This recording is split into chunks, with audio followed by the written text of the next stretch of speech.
자, 오늘 관점의 결론을 말씀드릴게요. 94.2K 그리고 92.6K에서 반등할 가능성이 높습니다. 만약 한 차례 더 하락해서 해당 구간을 이탈할 경우 87.6K 이하에서 현물을 매수하는 것이 좋습니다.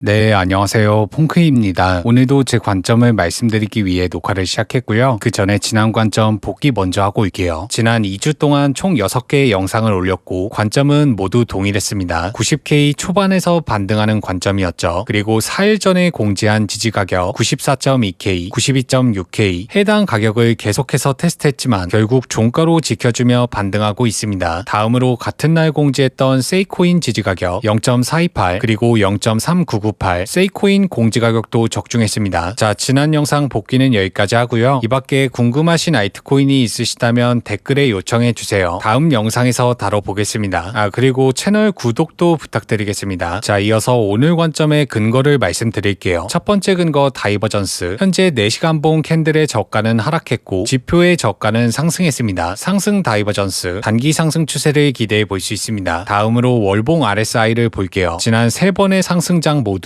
RSI가 과열되면서 마무리가 되었습니다. 2013년 상승장 RSI 과열 최고가를 기록하고 조정, 2017년 상승장 RSI 과열 최고가를 기록하고 하락했습니다. 2021년 상승장 RSI 과열 최고가를 기록한 뒤 하락장에 진입했습니다. 이번 상승장은 아직 RSI가 과열되지 않았기 때문에 더 상승할 가능성이 높습니다. 세 번째 근거 60일선과 100일선 강한 상승 추세 이후 60일선까지 조정받는 경우 100일선에서 크게 상승하는 경향이 있었습니다. 백테스팅 해볼게요. 강한 상승 추세 60일선까지 조정 100일선에서 상승 다시 한번 강한 상승 추세 60일선까지 조정 100일선에서 반등 다시 한번 강한 상승 추세 60일선까지 조정 100일선에서 상승 강한 상승 추세 60일선까지 조정 100일선에서 크게 상승 다시 한번 상승 추세 60일선까지 조정 100일선에서 반등. 자, 현재도 60일선까지 조정을 받았기 때문에 한 차례 더 하락하더라도 100일선에서 반등할 가능성이 높습니다. 이어서 5주선과 20주선도 볼게요. 과거 두 이평선이 정배열되면 계속해서 고가를 경신했습니다. 백테스팅 해볼게요. 이평선 정배열 이후 약 반년 동안 고가를 높였습니다. 이평선 정배열 이후 약 5개월 동안 고가를 높였습니다. 이평선 정배열 이후 약 1년 동안 상승 추세 지속. 이평선 정배열 230일 동안 상승 추세. 이평선 정배열 약 400일 동안 상승 추세. 이평선 정배열 이후 약 300일 동안 고가를 높였습니다. 자, 현재는 정배열된 지 약 3달밖에 되지 않았기 때문에 상승 추세를 더 이어갈 가능성이 높습니다. 다섯 번째 근거로 1년봉 사이클을 볼게요. 비트코인은 첫 번째 음봉 이후 3년 동안 양봉으로 마감하는 경향이 있었습니다. 음봉 마감 이후 3년간 양봉, 22년봉도 음봉으로 마감했기 때문에 이후 3년 동안 양봉으로 마감할 가능성이 있습니다. 그러니까 올해도 양봉으로 마감한다는 거죠. 여섯 번째 근거 채널 22년도부터 이어진 채널을 복귀해 볼게요. 중단선에서 지지받고 다시 한번 중단선에서 반등, 최하단선에선 크게 상승, 중단선에서 저항받고 최하단선에서 다시 한번 상승, 중단선에서 두 차례 저항받고 하단 중단선에서 크게 상승했습니다. 상단선에서 저항받고 중단선에서 크게 상승, 현재는 상단선에서 저항받고 있습니다. 만약 조정이 중단선까지 이어질 경우 반등할 가능성이 높습니다. 일곱 번째 근거 엔빌롭 하단부에서 조정을 받으면 이후 상단까지 반등하는 경향이 있었습니다. 백테스팅 해볼게요. 하단부까지 조정, 상단부까지 상승, 하단부까지 조정, 상단부까지 상승, 하단부까지 조정, 상단부까지 상승, 하단부까지 조정, 상단부까지 상승, 하단부 조정, 상단부까지 상승했습니다. 자, 현재도 하단부에서 조정을 받고 있기 때문에 이후 상단부까지 상승할 가능성이 높습니다. 여덟 번째 근거 SOPR이 0 이하로 하락하면 비트코인은 반등하는 경향이 있었습니다. 0 이하로 하락하고 단기 반등, 0 이하로 하락, 단기 반등, 0 이하로 하락하고 단기 반등, 하락하고 반등했습니다. 현재도 SOPR이 계속해서 하락하면서 0에 가까워지고 있기 때문에 곧 추세가 반전될 가능성이 있습니다. 아홉 번째 근거 마이너 포지션 인덱스. 채굴자들의 거래소 입금량이 줄어들고 있습니다. 이는 매도 압력 해소로 볼 수 있죠. 그리고 일반 지갑의 입금량도 급락하고 있습니다. 이 또한 매도 압력 해소로 볼 수 있습니다. 자, 오늘 관점의 결론을 말씀드릴게요. 94.2K 그리고 92.6K에서 반등할 가능성이 높습니다. 만약 한 차례 더 하락해서 해당 구간을 이탈할 경우 87.6K 이하에서 현물을 매수하는 것이 좋습니다. 나왔습니다. 자, 정리해 볼게요. 94.2K 그리고 92.6K에서 반등. 만약 해당 구간이 밀릴 경우 87.6K에서 현물 매수. 자, 그럼 알트코인 분석으로 넘어가 볼게요. 가장 요청이 많았던 도지코인을 보겠습니다. 그리고 보시기 전에 구독 부탁드릴게요. 현재 도지코인은 61선을 이탈했기 때문에 121선에서 지지받을 가능성이 높습니다. 해당 구간은 일봉 지지선 피보나치 0.786과 중첩되고 있습니다. 과거 볼륨이 크게 터진 구간이기도 하고요. 김프는 약 1%로 양호한 편에 속했고 고래지갑은 입금량이 더 많았습니다. 최근엔 포지션 청산도 많았고요. 자, 모든 근거를 종합해 봤을 때 0.1931 그리고 18752에서 반등할 가능성이 높았습니다. 자, 오늘 영상은 여기까지고요. 이 밖에 궁금하신 알트코인은 댓글로 요청해 주세요. 다음 영상에서 다뤄보겠습니다. 앞으로도 제 관점이 궁금하시다면 구독, 댓글, 좋아요 부탁드리겠습니다.